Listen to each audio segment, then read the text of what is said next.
So welcome. I noticed that the short title in the program is a little bit different than exactly what I'm going to talk about. So I hope I don't disappoint you with what's in the talk. But it's about a fire test environment. So if anybody didn't come for this, then they can leave. No, kidding. So I'll start a bit with myself. Just last week, I noticed this image coming by through the World Health Organization Twitter site, which shows the internet as it was in 1973. And that's actually when I began, so to speak. Well, these are all the machines that were on the internet back then. Well, it's kind of hard to imagine having a picture now showing the same thing, right? I don't know if it will be possible to make it readable on one diagram. So I think impossible. And that's part of the issues that are now there. There's so much information, so many systems, so many standards. And that's where we want to do something with eHealth Lab. So now I'll skip a couple of years, 1973 to 2011. So when did I get involved with FHIR?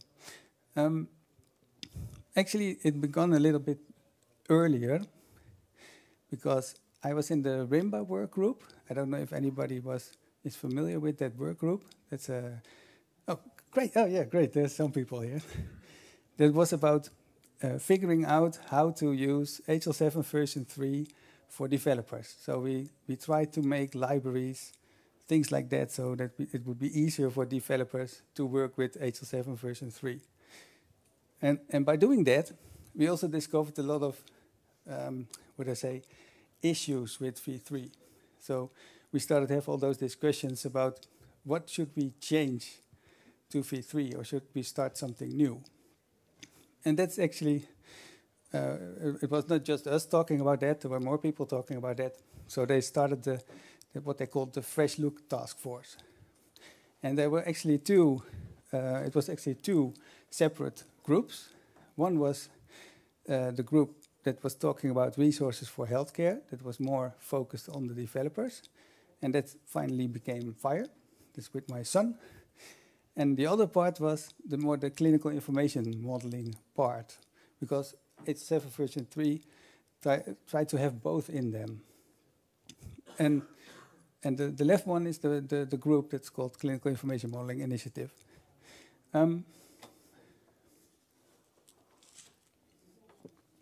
So the right people, they called the firemen. I don't know if you're familiar with that name. And the left, no, the left don't have a name, never mind. But what I'm trying to say is sometimes I feel like a fireman because I'm fully into fire. I think this is the way forward, this is the only standard that matters. And sometimes I'm a firefighter and I think, well, I don't know. Maybe it's not the thing and maybe it should be different.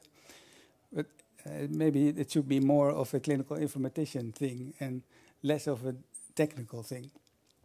So, but now at this time, I think I'm a little bit in between. So I believe you need clinical informaticians to do information modeling, and you need something to implement it in. So that's where FHIR has its place. So that's where I'm at. So I wonder, are there any firefighters in the room? Or doesn't nobody dare to raise their hand? Well, there's not that many. I'm glad Graham is not here. No, kidding. So this is about me. So that's how I got involved into FHIR. Then I wanted to jump into what eHealth Lab is.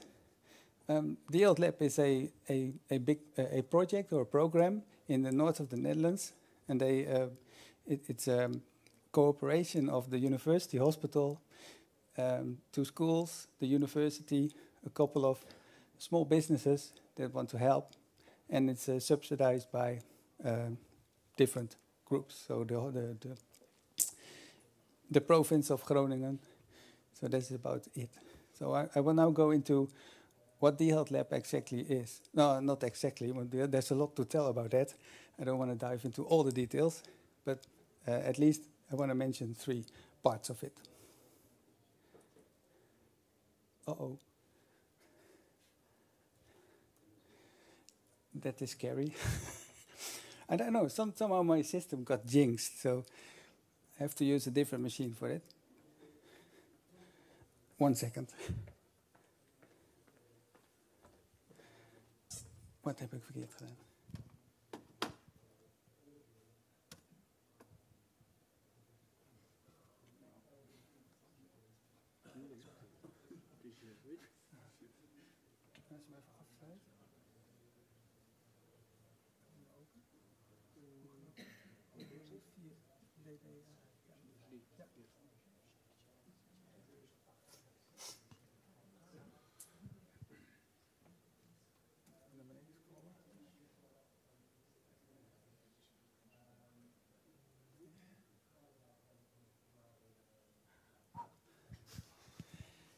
Okay, phew. I was afraid all my slides were gone. So I want to go into 3 work packages of the eHealth Lab. So what we're trying to do with it. I'll start with the thing that I find really boring, because, when doing an innovation, when creating a new piece of software, there's a lot of things you have to think about. There's a lot of technical things you have to think about, but you also have to think about the business part of it, the business case. And there's a lot of ways to do that. And you need a lot of perspectives. You need the financial part. You need to have marketing set up, all those things. And I don't really like that, but I understand that you need that. So it's great to have a good idea. It is great to have to build an app and stuff like that. But still, you have to make sure that all these things are taken care of. So I won't go into this further. But that's one part of the Digital Health Lab. So that helps you, your innovation, be a viable solution. The other part of it is the Skills Lab. So you can build an app. That's nice, that runs on a computer. But how do you know if it actually works in the physical environment of the hospital? So how do you know that your app works at home with a patient in his home environment? How do you know it works in a hospital bed? Or how do you know it works in a consultation room? So you need things like that also. And that's what the Skills Lab is for. So they have actual operating rooms and equipment so that you can simulate and test your application in a real life situation. So.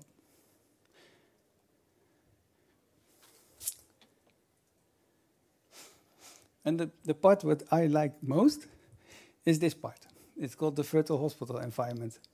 So how can you simulate an EMR? There's a lot of ways to do that, right? You can take an EMR like Epic or a Chip, I don't know, many people know it, Allscripts or Cerner or what have you, and you can create a dummy environment for that. There's one way to do that.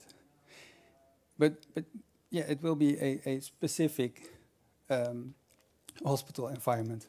And you want to build your applications not just for one vendor. You want to make it a general application. You want to make it work for all vendors. That's the ultimate part. So you don't want to make changes to it for every vendor. So in this virtual hospital environment, our goal is to create a generic environment, and yeah, I'll go into the details more later. A generic environment to do your testing in. So that's the part I like a lot, because that becomes more technical. So why do we need this?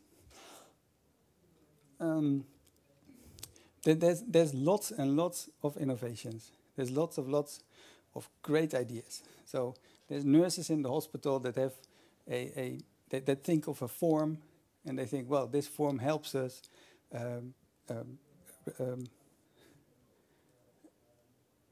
that helps us improve the care of the patient. So, and what they normally do is just create a word form or what have you. They print it out, and all those ideas. There's lots of protocols. There's a lot of guidelines, but they're all mostly in paper. They're almost never a part of a system, or they're not an application that you can easily just drop in your EHR. They don't even know how to do that. They have no idea. There's lots.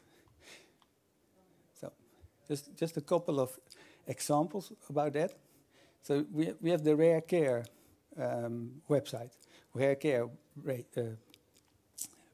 website. And they capture a lot of information. They find, for rare care, for rare diseases, they find diagnosis, they find treatment plans, they find all kinds of information that you need for specific rare care diseases.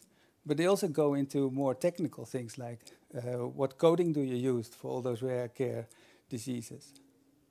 But it's a website.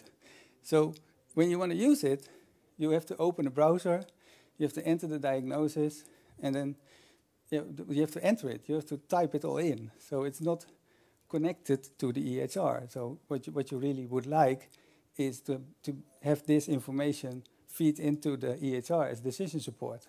That's what you actually want, because they have all kinds of protocols that you can directly use. But now it's on a website, so you have to open it. You'll read the guidelines. You have to retype it in the EHR. There's all the typing steps in between. So, well, I think that's a waste of the knowledge that's in there. Another thing is EHRs. That EHRs is a protocol. It's about recovery after surgery. They created an app, which is a great app, but it's a standalone app. And there's information in it that the nursing wants to use. So the only way they can see that now is they also have to use the app, besides the EHR they already use. So, yeah, and this is just one of those apps, because they have lots of them. So that's not easy. So you don't want that. You don't want all those separate apps. And the final one I wanted to mention is actually a little bit the same as the rare diseases. This is also a protocols and guidelines application for healthcare providers. This specific one is used in a hospital, so they enter this. Oh yeah. You see in gray the diagnosis code, and that's used in an EHR. But now, how to open the guideline that is connected to the diagnosis, well, they have to type it in. So I'm sorry I'm repeating myself, but it's all about the typing. They need to type it in. They have to enter, retype what's already there. So, and every time someone comes up with this idea, they develop such a website, and then the next phase is they want to integrate it into an EHR. So they go to the hospital, to each of the specific hospitals with all specific EHRs, and they have to connect it to that specific EHR, and then have to connect it to the different one, and they have to change the code behind the app to do the typing. It's a lot of work, and it's a waste of time, because there's better solutions for this. Namely, SMART. So I do get back to this. So what happens a lot now is there's traditional EHRs. And by that I mean that the EHR is a mainframe system. It's one system, and all the functionality has to be implemented into that single EHR. And I don't think that's a solution that will last, because there's so many functionalities, so many decision support things, so many new development innovations that you want in your EHR. You cannot expect one vendor to implement all those things. That's just too much work. So what you want to move to is more an API-enabled EHR. So you need standard APIs in your EHR where you can plug in functionality. That's what you want. And it's all kinds of functionality. But it's also a little bit scary for people because that's functionality from other vendors. So you have all those things like trust and checking to do, data leakage. We have to take all those things into account. But still, I think that's the only way forward, so we can get a more rich environment. And one of the main things in that is open APIs. So that's FHIR, SMART-on-FHIR, CDS hooks, all those things that is being talked about today, tomorrow, day after tomorrow. But, well, I showed you a picture of the fishes before. So I feel like a fish in the water if it's about FHIR, because I know a lot of those standards, so I'm happy with that. But there's so many fishes, so many APIs, so many standards, so many versions. I don't know if people were at the talk this morning by Graham about FHIR versions. It's like, well, I would always say a hell of versions. And he said he was talking about the fantasy land, where there's just one version. Well, that's actually what we're trying to do. But so, because if you look at all those standards now, it's like this picture of Azure. You never know where you go. You're always lost. You have no idea which version do I have, which FHIR standard do I use, etc., etc. There's too many choices. So what we want to do with the eHealth Lab is create an environment where we go for that fairyland. I hope that's a good way to say it, so that you know there's just one standard. So which version of FHIR do we use? STU3, just one. Where do we find the documentation for that? Well, there's just one place, one link to find that documentation.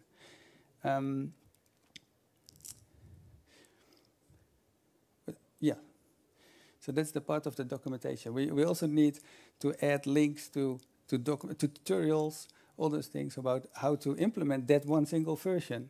We need libraries, code libraries, but not just like 10,000, but we just select a couple from which we know how to use that single version on.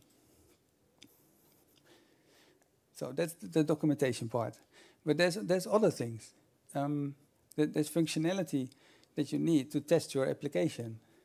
So not every application understands, not every developer knows all the things that have to be done to a healthcare application. So you build your app, and then you want to test how does it act in my EMR? How can I put it in? How can I plug it in? So you need some way to do EMR integration. So that's also some functionality that you need to provide. But the other side is decision support. So suppose you have an application built that does decision support. You want to see how that reacts in your EMR. Different kind of authentication. So in the Netherlands we have a couple of choices made. So what certificates, what way of authentication can you use? So the selection of it. And you need synthetic data.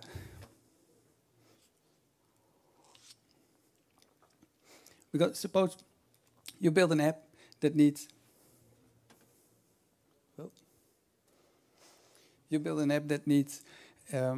information about a diabetes patient. The application itself only implements the decision rules, and it expects a couple of key data points, and you need a couple of data points to run the algorithm. When you look at the FHIR standard, you can say, well, you can find that data. You know that it is in the FHIR standard. What you don't know is if the EHR that you plug it into actually populates that data point. You don't know that when you start. So you need sets of data. So sorry, go ahead. Is the generator created by you, or are you using external? No. Next slide is about that. So this is just the general things that we think we need in that sandbox. So we need functionality to do all this. And then, okay, I'll go to the next slide. So how are we going to do this? So this was just a set of functionality that we think we need. And for that, we need to populate or to build or to set up a sandbox. So we don't expect to have everything in place at once, at the first time. That's what Graham said. There's no way that we can figure out all the things we need at once. So we want to do that iteratively per use case. So we take the cases, we see what functionality they need, then we are going to look for an implementation of that. We're not going to build it ourselves. We're going to look for tooling that's already there, that works, and describe it. Populate the wiki so that we describe all the steps that are needed. And we populate the sandbox with data. So every case extends the set of test data sets that are there. So you can, if you do another application that expects a diabetes patient, you can test it on that same set. And, well, we bring together and curate the existing sources, the existing information, we link to it, but we curate it, as in, not to say it's bad or good, but to look if it works in our fairyland of version of standard. So we try to conform to the national standards as much as possible, but we also have sometimes regional agreements. So we look at all the national and regional agreements that are there to give us the borders of the standards, the choices. So we want to build on the shoulders of giants. I said build, but it says seeing, but that doesn't matter. We want to build on the shoulders of giants, as in we don't want to build all new software. We just want to bring in the software that's there and show how to use it in a coherent way. Oh, wrong way. So one of those giants, in my opinion, is the SmartHealthIT FHIR Sandbox. So that's the one that was built by, among people, Josh Mandel. So he's the whole, for me, the inventor of SMART-on-FHIR, together with a lot of other people. But so what they did is they built a sandbox with a whole set of functionality already in it, and you can download it and you can install, you can run it on your own machines.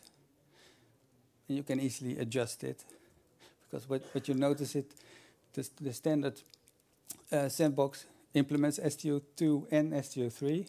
So one of the things we did is get rid of the STO2, because in the Netherlands we are focusing on STO3. So we customize it to the specs that the developers need in the Netherlands. So what we have now, I hope that answered your question a bit. So the great thing that it gives you a lot of functionality we already found out that we need. So it has a app launcher, so that gives us functionality to run your app, or to start your app, to test it in an EMR system. It has a patient browser, so it has a way to look at the database, look at the data sets we created, and just browse through it on a really easy way. So you don't need SOAP UI or different things. You don't even need to see FHIR. Maybe that's also part of our thing, because a lot of developers don't know FHIR, the ones that we are talking to, because those are medical people that happen to know how to make a form. So, but they don't know how to use FHIR. We want to bridge it with this. And we want to use Syntheia. It was also mentioned a couple of times. It will be mentioned a couple of times to generate the test data.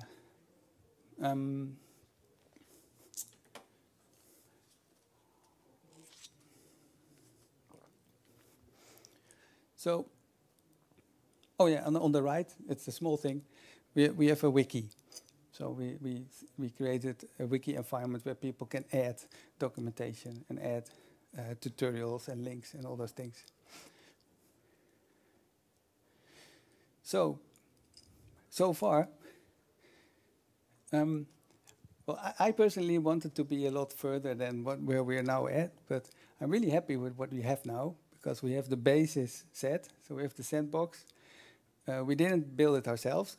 I'm really happy with that, because I was afraid that we were going to not build on the shoulder of giants, but invent it ourselves, but we didn't. We found a sandbox that works, because there's a lot of options. It's really well documented, the one we used. Getting it up and running was like 10 minutes work, even for people for system administrators that don't know FHIR. They don't need to know it. That's I think, a good thing, because that saves time. Still, lots of talking required. Well, I put it there because there's so many things to talk about. There's so many things you have to explain. There's so many standards, and what do the standards do? And it's not a bad thing, but it's just something I noticed. Because we had enormous amount of meetings to explain what things do and what the standards mean and why we have to choose for a single version, all those things. We have to talk a lot. So, okay. So, but once you explained it, and once you talk to people about the FHIR, the principles behind FHIR, SMART-on-FHIR, CDS hooks, about it being a generic API, and that you have to build your application one and implement it in EHR, in EHRs, in any EHR, and it's really easy to do that, then they go wild. That's the way I wanted to say it. Because, yeah, then they see, oh, wow, then I could do this and that, and solve all my problems. I don't have to worry about talking to the IT department, because that's also sometimes an issue, all those things. So we are starting with the initial cases. We run over them, try to populate the platform. But yeah, we're still in analysis phase. Is that right? So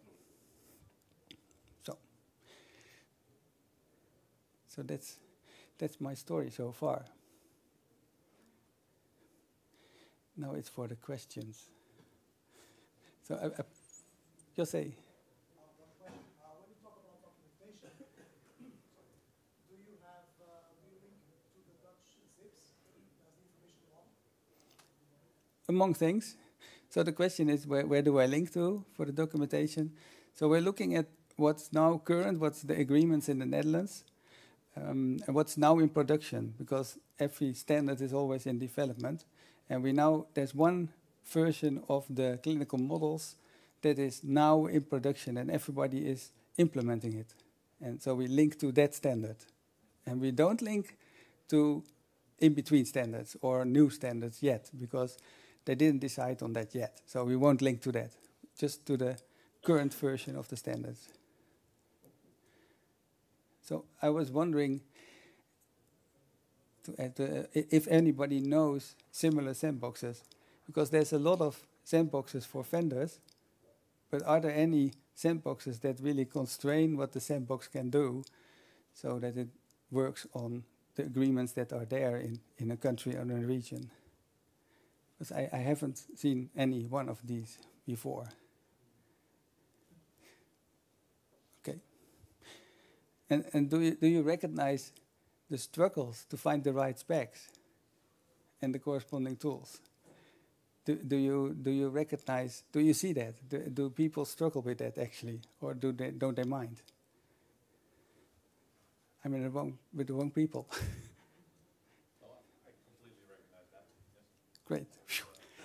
No, but I see within our company we're building a FHIR community for this, and we're bringing together information, and even then you see that different silos Yes. find new tools, and then you don't know about it yet, and you've implemented something yourself. So it's really recognizable. Yeah, exactly. That's in my hospital. Also, there's a couple of silos that chose to implement some version of FHIR, and then one day or later you will cross over, and then they see, oh, more different versions or what have you. Yeah. So that's what we try to, for the region, try to focus on one standard. Okay. Any questions? Sure. So now you're gathering information from all kinds of places. Do you also share this? Yes. Okay, so Sandbox is open. It is. Yes. I didn't put in the URL, but most of it will be in Dutch for now. I don't know if we decided already. So, yeah, maybe we should go in English or have a switch. Because it obviously not only Dutch developers build apps for applications that we need to integrate in Netherlands. So we probably have to also tell in English how to do that. Right. So, okay. Well, then I'll leave the space for networking and coffee. Thank you.